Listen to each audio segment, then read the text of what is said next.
Já pensou se discos voadores fossem reais? E se Hitler tivesse uma nave e planejasse atacar Nova York? E se os norte-americanos desenvolvessem um disco voador impossível de se detectar e a CIA utilizasse alienígenas invasores como disfarce para projetos militares ultra-secretos? Hoje vamos revelar que isto é tudo verdade. Os verdadeiros discos voadores. Por 50 anos, o mundo foi louco pelos discos voadores. A loucura foi tanta que agora há mais ingleses acreditando em alienígenas do que em Deus. Este filme é confidencial. A verdade é um pouco mais confusa. Discos voadores existem, mas eles não vêm direto do espaço cósmico. Surgem da Terra e dos lugares mais obscuros das pesquisas militares.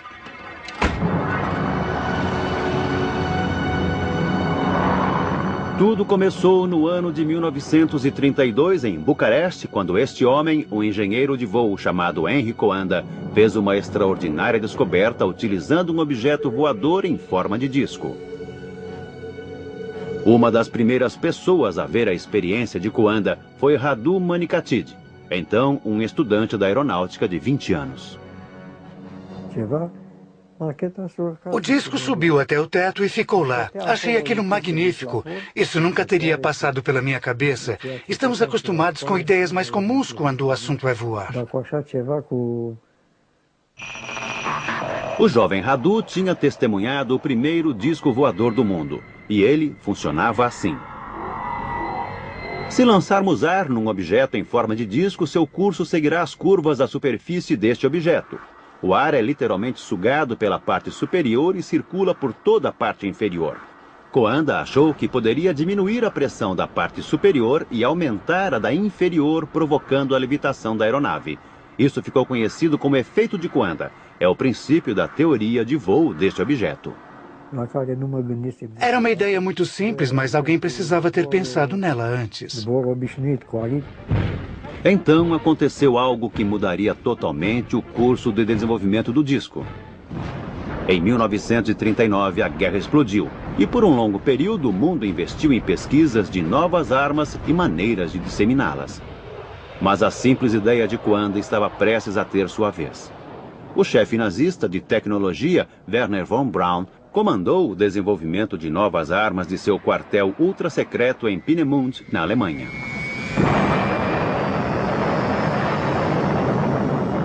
Ali, ele desenvolveu armas de ponta aterrorizantes, como o foguete V2. Esse foi o principal local de desenvolvimento dos projetos. E ele funcionou por um longo período. Mas o que poucas pessoas sabiam era que a 420 quilômetros dali, em Praga, os nazistas tinham uma base de pesquisa ainda mais secreta e estavam trabalhando numa nova e fantástica aeronave.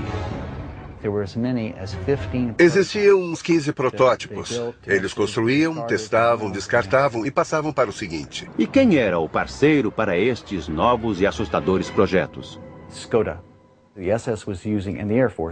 Os nazistas estavam utilizando o engenheiro Skoda para fabricar todos esses tipos de aeronaves. Sim, eu ouvi. Para mim era algo excepcional. Uma esfera com o painel da cabine central em plexiglass e com jatos em volta que criavam alavancas de impulso. Luigi Romersa acompanhou a criação do primeiro disco voador do mundo. E era um Skoda.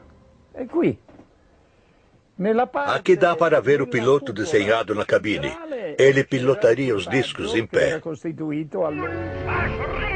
De acordo com Romersa, um Hitler cada vez mais desesperado e iludido planejava utilizar suas novas armas secretas num ataque devastador sobre Nova York.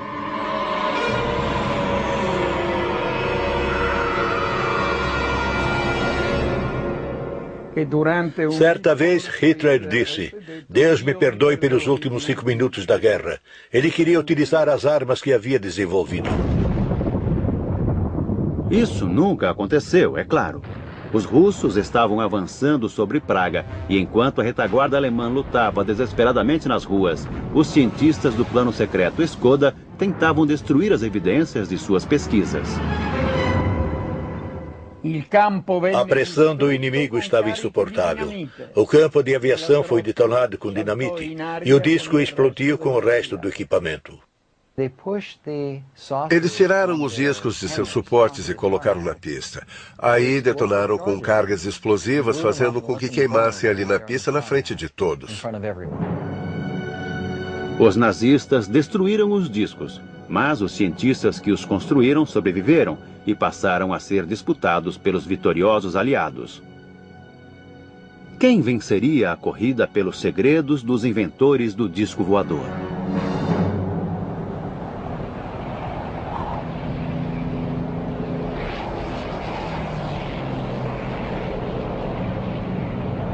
Em 1947, o piloto Kenneth Arnold estava sobrevoando as montanhas no estado de Washington quando viu 9 objetos cruzando o céu a velocidades incríveis.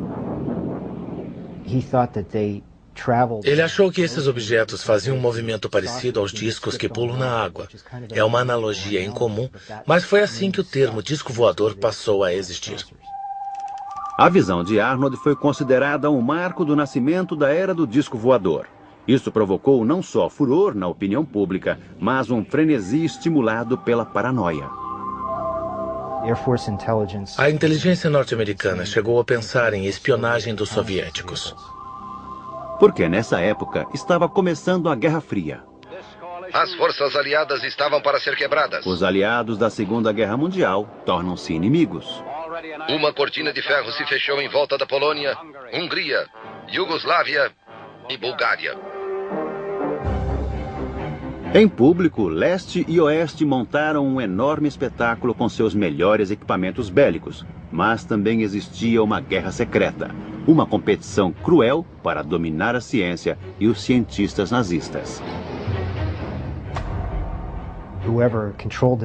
Quem controlasse esta tecnologia após a Segunda Guerra estaria militarmente um passo à frente.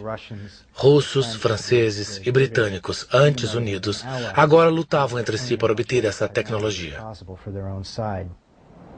E foi por este motivo que o governo norte-americano ficou tão alarmado com os discos vistos pelo piloto Kenneth Arnold. De acordo com este documento secreto, a Rússia já tinha adquirido a tecnologia do disco voador alemão e os estava construindo. A Alemanha estava muito à frente dos Estados Unidos, e eles achavam que se os russos conseguissem cientistas ou instalações nazistas responsáveis por essa arma secreta, eles ficariam em vantagem também. Os norte-americanos estavam certos. Os russos estavam construindo discos e com a ajuda de alguém muito útil para a Alemanha. O engenheiro especialista em discos voadores, Andreas Epp. Logo após a guerra, Andreas Epp decidiu que queria trabalhar na União Soviética. Então ele se mudou para Rostock e foi contatado por agentes soviéticos que pareciam saber quem ele era. É claro que Epp gostou muito de ter o seu valor reconhecido por aqueles que os menosprezaram. Pensei, tenho que continuar. Devo isso às pessoas que trabalharam nesse projeto. Então, eu comecei a construir um disco voador. Primeiro, Epp desenvolveu o mecanismo de direção do disco soviético. Essa era a especialidade de Epp nesse tipo de disco. Fazer a direção responder aos comandos, atrelando-os aos movimentos do disco. De acordo com Epp, o disco russo era extraordinariamente manobrável e também versátil, como deveria ser. Era um jato e eles queriam algo que pudesse ser utilizado em regiões polares, o que era bastante interessante. A razão era óbvia. O trajeto mais rápido para a América do Norte era através do Polo. Este fato não era ignorado pelos Estados Unidos, um país cada vez mais paranoico. Até mesmo Hollywood suspeitava que os russos estivessem projetando algum tipo de disco voador. O primeiro país que desvendar o segredo do disco voador irá controlar os céus de todo mundo, e não quero que seja a Rússia. Muitos discos avistados estavam no noroeste dos Estados Unidos, próximos à fábrica da Boeing em Seattle, onde se construía os bombardeiros, e também da reserva nuclear Hanford, no estado de Washington, onde se produzia o plutônio para as bombas nucleares. Essas regiões eram muito importantes estrategicamente e as mais próximas da União Soviética. Era também por onde se esperava que chegassem os aviões soviéticos. Naquele momento, os discos surgiam em toda parte. Dificilmente uma cidade ou um cenário de filmagem estariam a salvo. O governo precisava acabar com a especulação. E para tal, seus especialistas em guerra psicológica apresentaram um plano perfeito em duas partes. Primeiro, uma personalidade militar mais experiente negaria firmemente que qualquer coisa estava acontecendo. Mas, por segurança, se espalharia rumores de que os discos voadores surgiram do espaço cósmico. Entreguei a mensagem, e agora? O plano foi lançado numa coletiva realizada no Pentágono em julho de 1952, um momento decisivo na história do disco voador. Este é o Major-General John A. Sanford, diretor da inteligência da Força Aérea dos Estados Unidos e quem conduziu a coletiva. O trabalho de Sanford era negar que havia qualquer coisa de importante naquelas visões. Não aconteceu nada com nenhum padrão de consistência que possa ser relacionado com qualquer ameaça aos Estados Unidos. Para discutir a teoria dos invasores alienígenas, foi convocado o major aposentado Donald Keyhoe, o importante escritor da época. Major Keyhoe, como autor do livro Os Discos Voadores São Reais, qual a sua opinião sobre essas novas visões de objetos não identificados? Com o devido respeito, acredito que será provado que são de origem interplanetária. Era um plano simples e muito engenhoso. Agora, todos que vissem um disco militar seriam encorajados a acreditar que se tratava de alienígenas, enquanto o resto das pessoas acharia muita graça. Ele ficou lá por muitos minutos, não posso negar o que vi. A imprensa adorou a história dos alienígenas e a abordou com entusiasmo. A mesma edição da revista Life, que lançou Marilyn Monroe como estrela, também fez a carreira de muitos monstros de Marte. Naquele artigo foram entrevistados alguns governantes anônimos e especialistas militares, e eles sustentaram a ideia de que discos voadores não poderiam ser fabricados pelo homem, nem seriam armas secretas ou fenômenos sobrenaturais. Então, a alternativa restante era que eles vinham de outro planeta, e aquela foi uma das primeiras vezes em que a teoria recebeu uma publicidade maior. Nunca antes um filme deflagrou tal estado de euforia, um espetáculo emocionante. Os textos de Donald Keyhoe inspiraram o mais clássico filme sobre o tema, Heart vs. Flying Saucers, que contava com o perito em efeitos especiais Ray Harryhausen. A ideia fundamental veio de um de seus livros sobre discos voadores. Eu sabia que o governo tinha realizado muitas experiências com objetos voadores circulares e as mantiveram em segredo. A ideia era que todos acreditassem que alienígenas vinham do espaço cósmico. De fato, o governo estava tão interessado no filme que o produtor Charles Schneer tinha por tarefa mantê-lo informado sobre o que acontecia ali. Sem dúvida, assim que o roteiro foi finalizado, tenho certeza de que Charles o entregou a pessoas importantes e a membros do programa espacial.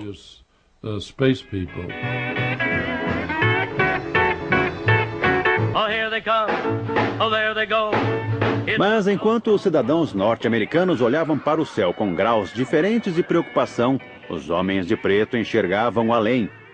Estavam desesperados para construírem seus próprios discos e, como os russos, procuravam um cientista nazista experiente para ajudá-los.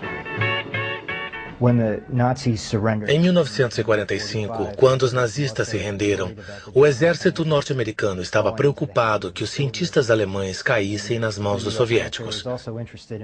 Os Estados Unidos também queriam explorar o conhecimento desses cientistas para auxiliar no desenvolvimento de programas relacionados a mísseis, armas eletrônicas, radares, aerodinâmica de supersônicos, motores a jato e outras tecnologias de que os alemães tinham conhecimento.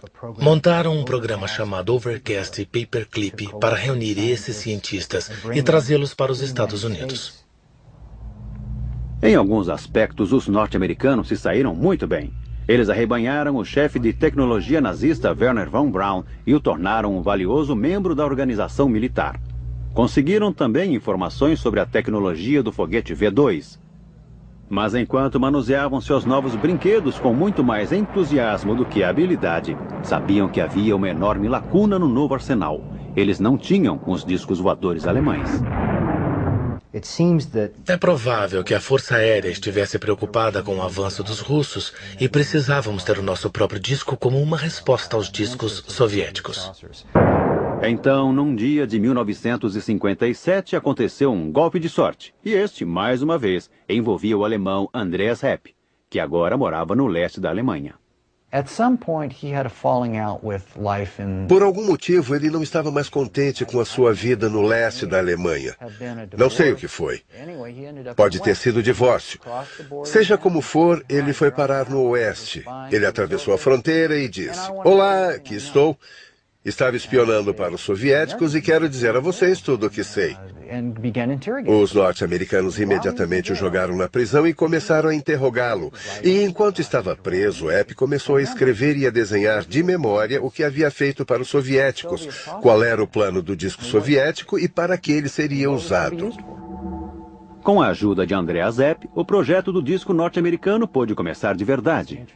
No final da década de 50 e início de 60, quase todos os principais fabricantes de aeronaves, incluindo a Boeing, Convair e Lockheed, passaram a se dedicar ao conceito de veículos com formato de disco para utilização variada.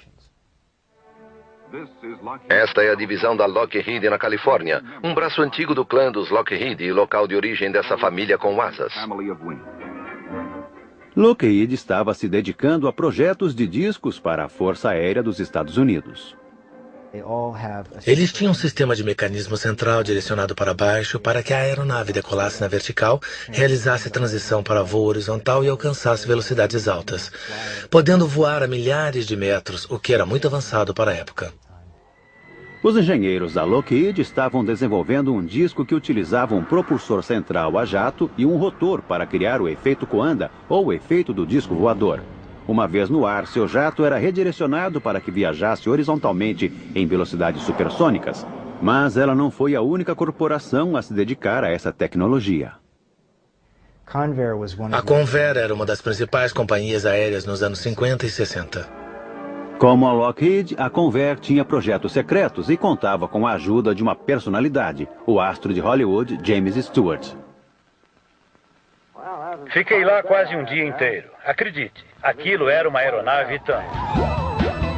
Nas décadas de 50 e 60, Bob Widmar era um experiente projetista da Convair e um elemento fundamental na equipe que construiu o B-58 Hustler. No início dos anos 60, esse era o avião mais rápido da Terra. Isso realmente me emocionou. Depois de todos os pássaros voadores, surgia o Mach 2. Ele era 2 vezes mais rápido que a velocidade do som. Mas Bob Widmer não projetou apenas aviões a jato. No fim dos anos 50, ele recebeu uma formidável missão: desenhar uma aeronave invisível, ou que pelo menos não fosse detectada por radares. Não poderíamos ser detectados num ângulo de 360 graus, pois, mesmo naquela época, os radares começavam a emitir sinais simultaneamente. O único jeito de resolver isso era fabricar algo que tivesse a mesma forma de um disco. Em outras palavras, Bob tinha que construir um disco voador, porque o exército havia percebido que uma aeronave com esse formato faria um voo extremamente discreto. Aviões convencionais são detectados, pois refletem os sinais emitidos pelos radares. Um disco, ou disco voador, por outro lado, devolve sinais imprecisos e confusos. O projeto da aeronave invisível ao radar causou um enorme alvoroço nos círculos militares. E um dia, algumas figuras sombrias visitaram Bob. A primeira vez que me procuraram, eu não sabia quem eles eram. E eles não me disseram, a CIA me mandou aqui, veja meu distintivo. Eu me tornei um membro do clube. Não sei se era realmente a CIA. Isso nos mostra a forma como eles eram sigilosos. De fato, a CIA estava sendo até mais misteriosa do que o normal, porque não combatia somente inimigos dos norte-americanos. Era uma guerra secreta contra a própria Força Aérea dos Estados Unidos, que não poderia ter conhecimento sobre os aviões invisíveis. Eles enganavam, mentiam, eram desonestos. Para encontrá-los, por exemplo, eu tinha que ir até edifícios de Washington que ainda estavam em construção. Reservas aéreas eram feitas com nomes falsos.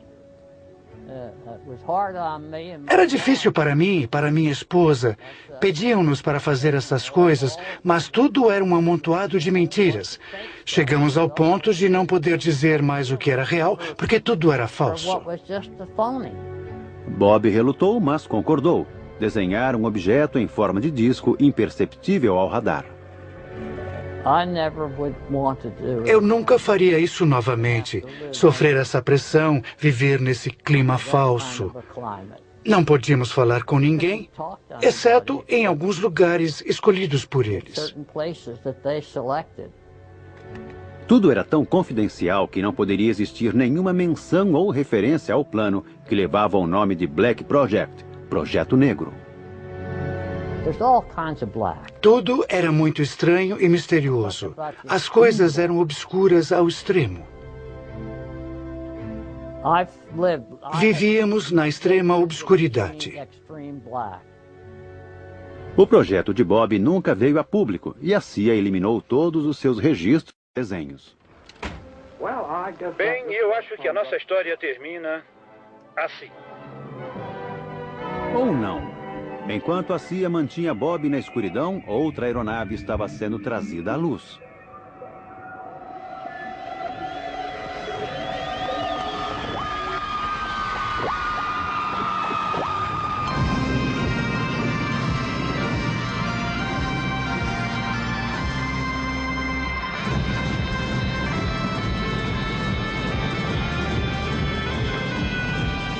Em 1961, o mundo conheceu o que seus construtores declararam ser o primeiro disco voador verdadeiro, inventado por este homem, John Frost. Bom, o exército dos Estados Unidos estava interessado num veículo que pudesse voar próximo ao chão, que não fosse impedido por barricadas, rios e que saltasse sobre cercas e árvores. Entretanto, havia problemas concretos com o Avrocar, como recorda Doug Garland, um dos engenheiros de túnel aerodinâmico. Testamos o Avrocar numa passagem subterrânea, mas era muito instável. Se jogarmos um prato ou uma calota no chão, a tendência é ela girar dessa maneira. O Avrocar tinha esta tendência. Quando o Avrocar foi apresentado ao público, todo o projeto já havia sido abandonado. Na verdade, o Avrocar não era um disco voador. Era a primeira aeronave flutuante do mundo. Era praticamente um subproduto acidental de um projeto secreto e muito mais ambicioso que tinha tudo a ver com discos voadores. Uma pergunta, acredita em discos voadores? Não da maneira que as pessoas acreditam, que eles vêm de Marte ou de lugares como esse. Isso não. John Frost não acreditava em discos voadores vindos de Marte, mas acreditava neles porque, secretamente, estava construindo um. Este filme é confidencial. Desenvolvimento de disco voador. Avro. Esse filme nunca havia sido visto pelo público. foi feito estritamente para umas poucas pessoas do Exército. Ele registra o trabalho da equipe dos projetos especiais ultra-secretos Avro, liderado por John Frost.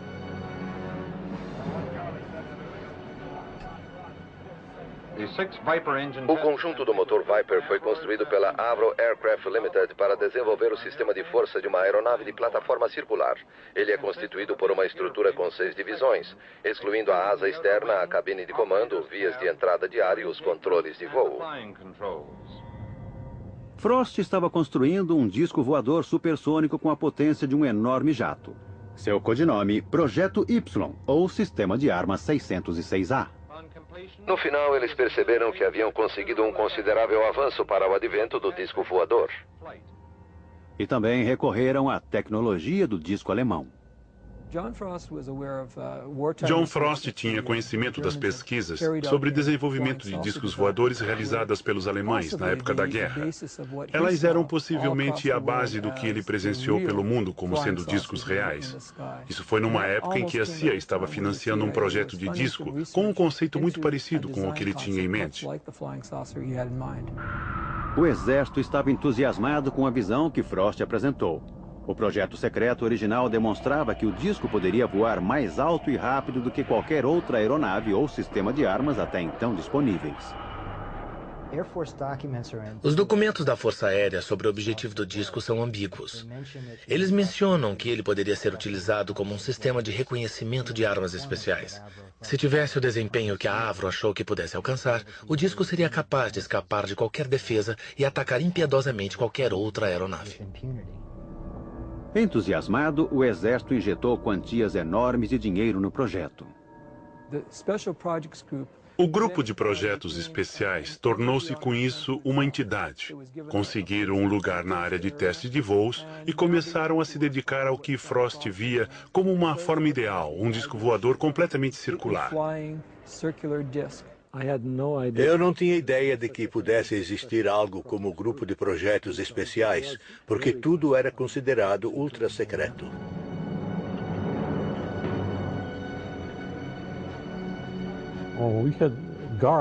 Tínhamos seguranças em todas as entradas o tempo todo. E era necessário o uso de um distintivo especial com um pontilhado colorido que permitia a entrada na área de projetos especiais. Eu era projetista sênior do grupo de projetos especiais. Comecei a trabalhar no 606A como projetista do supersônico para a Força Aérea dos Estados Unidos. E o projeto foi, de fato, o mais ambicioso criado por projetistas da aviação. Uma aeronave com a fuselagem inteiramente fechada, um disco voador. Tudo que Frost tinha em mente era sempre em forma circular. Para mim, ele nunca quis mudar o plano. Acho que era um ideal, porque tinha assim uma decolagem vertical.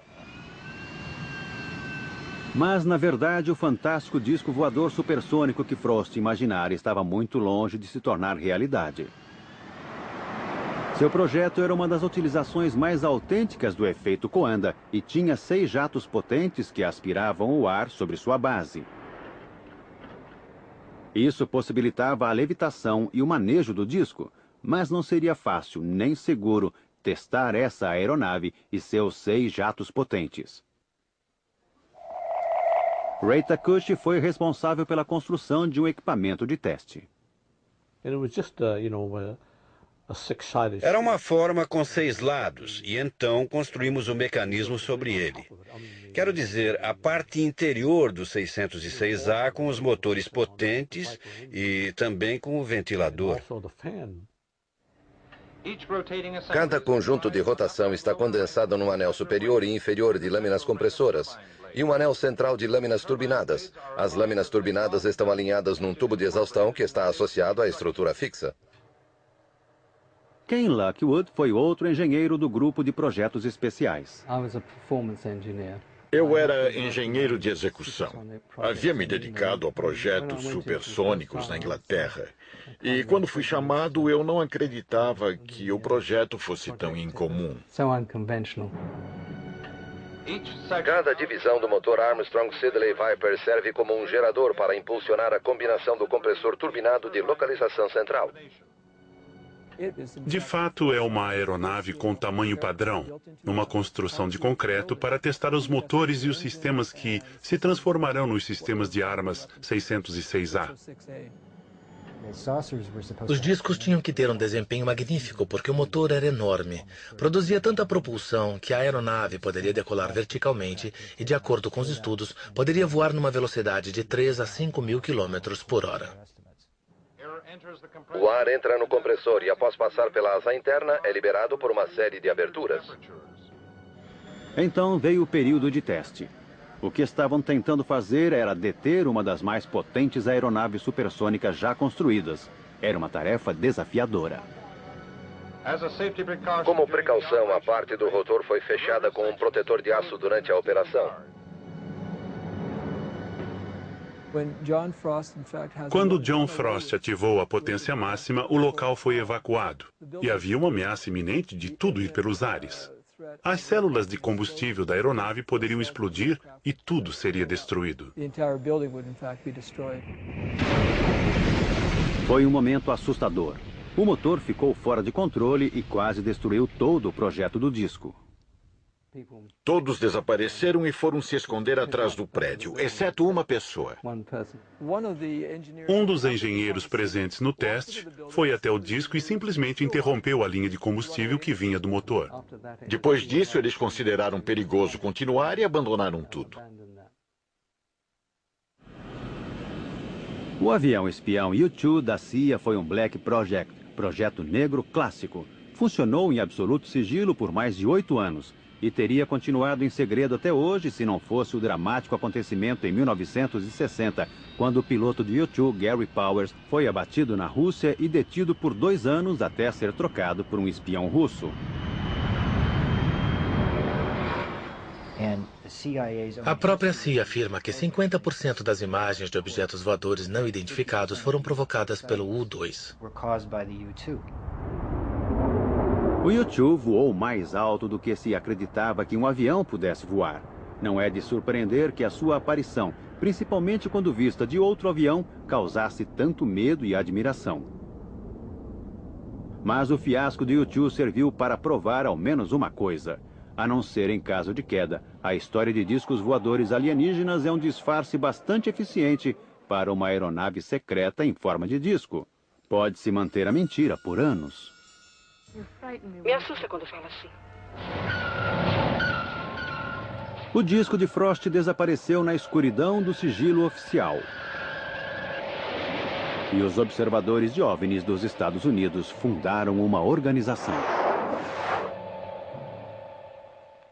Em Washington, um grupo fechado e não oficial conhecido como NICAP, Comitê Nacional de Investigações de Fenômenos Aéreos, convocou uma conferência e reacendeu uma antiga discussão com a Força Aérea. O NICAP foi a principal voz da teoria do disco voador. Era dirigido por um importante escritor de ficção, o mesmo que havia lançado a ideia dos alienígenas naquela extraordinária coletiva de 1952. 14 anos depois, ele ainda estava caçando alienígenas. O diretor do NICAP, Major Donald E. Kehoe, um oficial aposentado dos fuzileiros, insistiu que a Força Aérea sabia mais do que estava dizendo. Estamos sendo observados por uma máquina que está muito além de nós, muito mais desenvolvida, e deve ser controlada por uma civilização mais avançada. E pela enésima vez em muitos anos, a Força Aérea foi chamada diante do Congresso e disse não estar escondendo nada. Harold Brown, secretário da Força Aérea. Nós não estamos escondendo nada. Tudo parecia tão simples. Os curiosos acusam os militares de encobrir uma invasão alienígena iminente, e os militares negam. Mas ninguém enxerga uma terceira possibilidade de que os OVNIs sejam equipamentos militares. O governo teve muita sorte por esses curiosos entusiasmados serem tão bem organizados. Acreditamos que os OVNIs são reais e que eles vêm do espaço e que são controlados por vida inteligente. Acontece que tal organização não era um produto de sorte. O NICAP foi liderado pelos Homens das Sombras. Entre seus membros do conselho estava o primeiro diretor da CIA, Roscoe Hullen-Cutter, e o agente da CIA, Bernard J.O. Carvalho. O primeiro diretor da NICAP foi Nicholas de Roquefort, membro da divisão de guerra psicológica da CIA. E quando Keyhoe se demitiu como presidente da NICAP, foi substituído por Joseph Bryan, também da divisão de guerra psicológica da CIA. Mas o que dizia o próprio Keyhoe? Eram naves espaciais interplanetárias. Será que ele acreditava mesmo em discos voadores alienígenas ou teria ele alguma ligação com a busca do exército norte-americano pela tecnologia do disco voador alemão? Um homem que poderia saber era o engenheiro alemão Andreas Epp, que havia passado para o lado norte-americano. Numa entrevista gravada em 1997, ele surgiu com uma resposta notável para esta pergunta. Acha que os norte-americanos queriam manter o seu disco voador em segredo? Desde o começo, bem no começo, o Major Keyhoe estava no Pentágono, na divisão de OVNIs, e eles descobriram que a Alemanha estava construindo discos voadores. Mas seja quem for que estivesse por trás da campanha para propagar o mito dos alienígenas, ela teve muito sucesso. E que melhor lugar para um mito do que Hollywood, a terra dos sonhos. Plano 9 do espaço cósmico.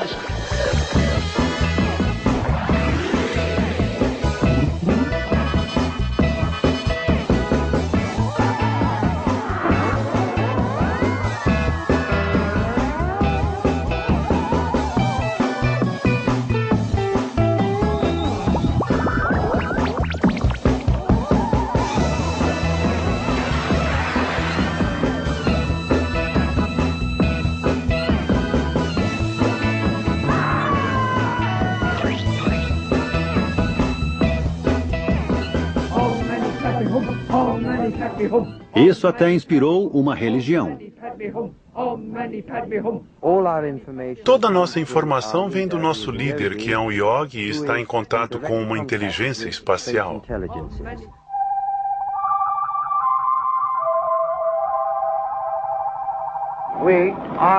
Nós somos seus amigos. Nós somos seus amigos. Por favor, faça contato. Então, em 11 de novembro de 1987, eles fizeram. Tudo começou quando um empresário de sucesso chamado Ed Walters viu uma luz estranha no seu jardim. Ele pegou sua câmera e a fotografou.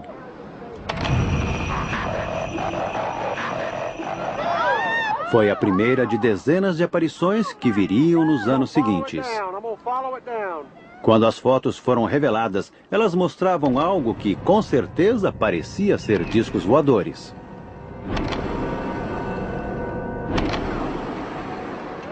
Os discos foram vistos por centenas de pessoas, desde policiais até padres. Algumas testemunhas mais exaltadas chegaram a sugerir que haviam se encontrado com os alienígenas, mas aí um homem viu as fotografias e chegou a uma conclusão bastante diferente. E ele sabia muito bem sobre o que estava falando.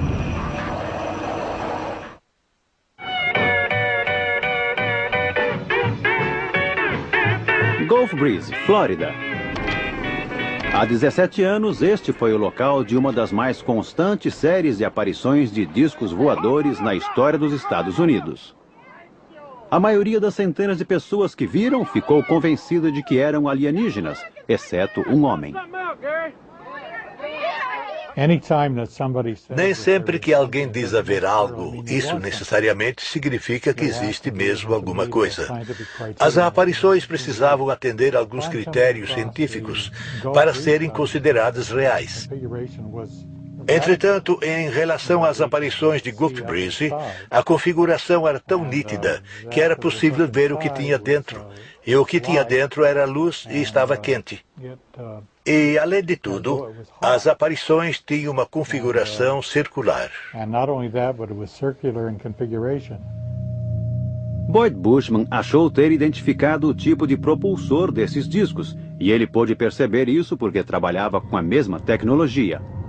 Bushman havia passado 35 anos trabalhando em projetos de armas. Ele tinha criado o protótipo do míssil Stinger antes de se mudar para Lockheed, o centro de desenvolvimento de discos da indústria militar. Enquanto estava lá, ele e seu grupo começaram experimentos com uma nova e radical fonte de energia. Isso é nada mais do que 250 rotações do fio número 30. E pegamos os condutores e ligamos numa tomada comum. O que aconteceu depois surpreendeu todo mundo. E aqui está. Até agora, Bushman não sabe muito bem como isso funciona. Mas quando ele viu as fotos dos discos de Gulf Breeze, começou a se perguntar se eles não estariam usando a mesma tecnologia. Dá para ver que começa a soltar fumaça. Essa fiação experimental é muito perigosa e torna-se muito quente em segundos. Mas Boyd acredita que isso explica o brilho branco dentro dos discos de Gulf Breeze, que ele acha serem aeronaves não tripuladas. Se você modificar as voltagens e as frequências, é bem possível que esse artefato possa voar. Na verdade, deveria voar perfeitamente bem. E acreditamos que foi o que as pessoas fizeram no projeto de Gulf Breeze. Então, quem eram essas pessoas? Ele acredita que os discos são projetos ultra-secretos desenvolvidos pelos militares norte-americanos. É provável que houvesse uma outra ramificação nossa. Temos muitas pequenas divisões de áreas ultra-secretas. Esteve em muitas delas. Na verdade, fiz essa descoberta por mero acaso. E provavelmente houve um aperfeiçoamento. Eles escolheram aquela região para desenvolver essa tecnologia. Eles são diabólicos, capazes de fazer coisas como essa, ou até mesmo piores. Eles certamente haviam sido diabólicos antes. Nos anos 70, houve uma sequência dramática de aparições de OVNIs, mas eles eram diferentes. Muitos pareciam ser mais triangulares do que circulares. A especulação entre os observadores de OVNIs aumentou tremendamente. E foi então que esse homem entrou em cena. Seu nome é Jim Goodall. Ele é curador do Museu do Voo em Seattle. Mas em seu tempo livre, faz outra coisa. Vou ao deserto quando tenho chance. Estive lá umas 80 vezes nos últimos 15 anos, nas minhas horas de folga. Jim visita lugares ultra-secretos da aviação para fotografar o esconderijo dos Black Projects, os projetos negros norte-americanos. O melhor jeito para evitar ser descoberto é alugar um veículo de cor neutra. Eu tinha uma rede de camuflagem infravermelha. Colocava sobre o veículo, jogava ramos de sálvia sobre ele, e quando eles olhavam ao redor, não viam nada que chamasse a atenção. Em 1988, Jim tirou uma foto de uma aeronave que havia sido mantida no mais profundo sigilo por mais de 10 anos. Estava com minhas câmeras prontas. Ouvi algo decolando e vi um T-38 no ar que eu tinha identificado. E então apareceu um F-117 sobre minha cabeça. O F-117 é o Stealth Fighter, uma aeronave invisível. Por mais de uma década, ela tem voado nos céus norte-americanos e vem sendo convenientemente identificada como uma nave alienígena. Gastei um filme colorido de 36 poses e só tive umas 2 fotos fora de foco ou escuras. Eu estava tremendo de emoção. Foi um dos momentos mais emocionantes da minha vida. E minha foto foi essa aqui. Olha, esta imagem bem aqui.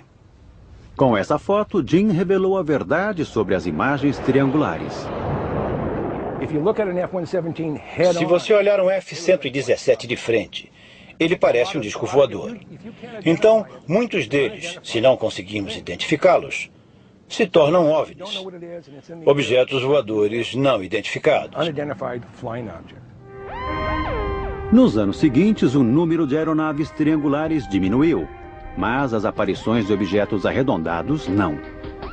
Recentemente, a Força Aérea Mexicana liberou algumas imagens formidáveis tiradas por seus pilotos usando o infravermelho. Estranhamente, embora 11 aeronaves pudessem ser vistas, somente 3 foram registradas por radar.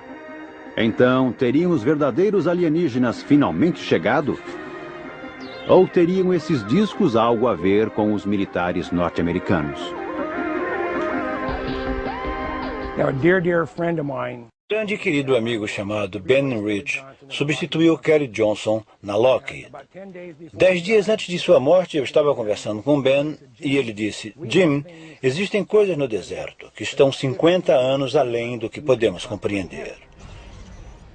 Eles têm aproximadamente 4.500 pessoas na Lockheed. O que eles têm feito nos últimos 20 anos?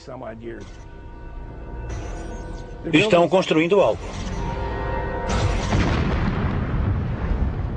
Papai, quando você esteve lá, você viu alguma coisa? Não vamos começar novamente com essa bobagem de disco voador. Versão brasileira Vox Mundi.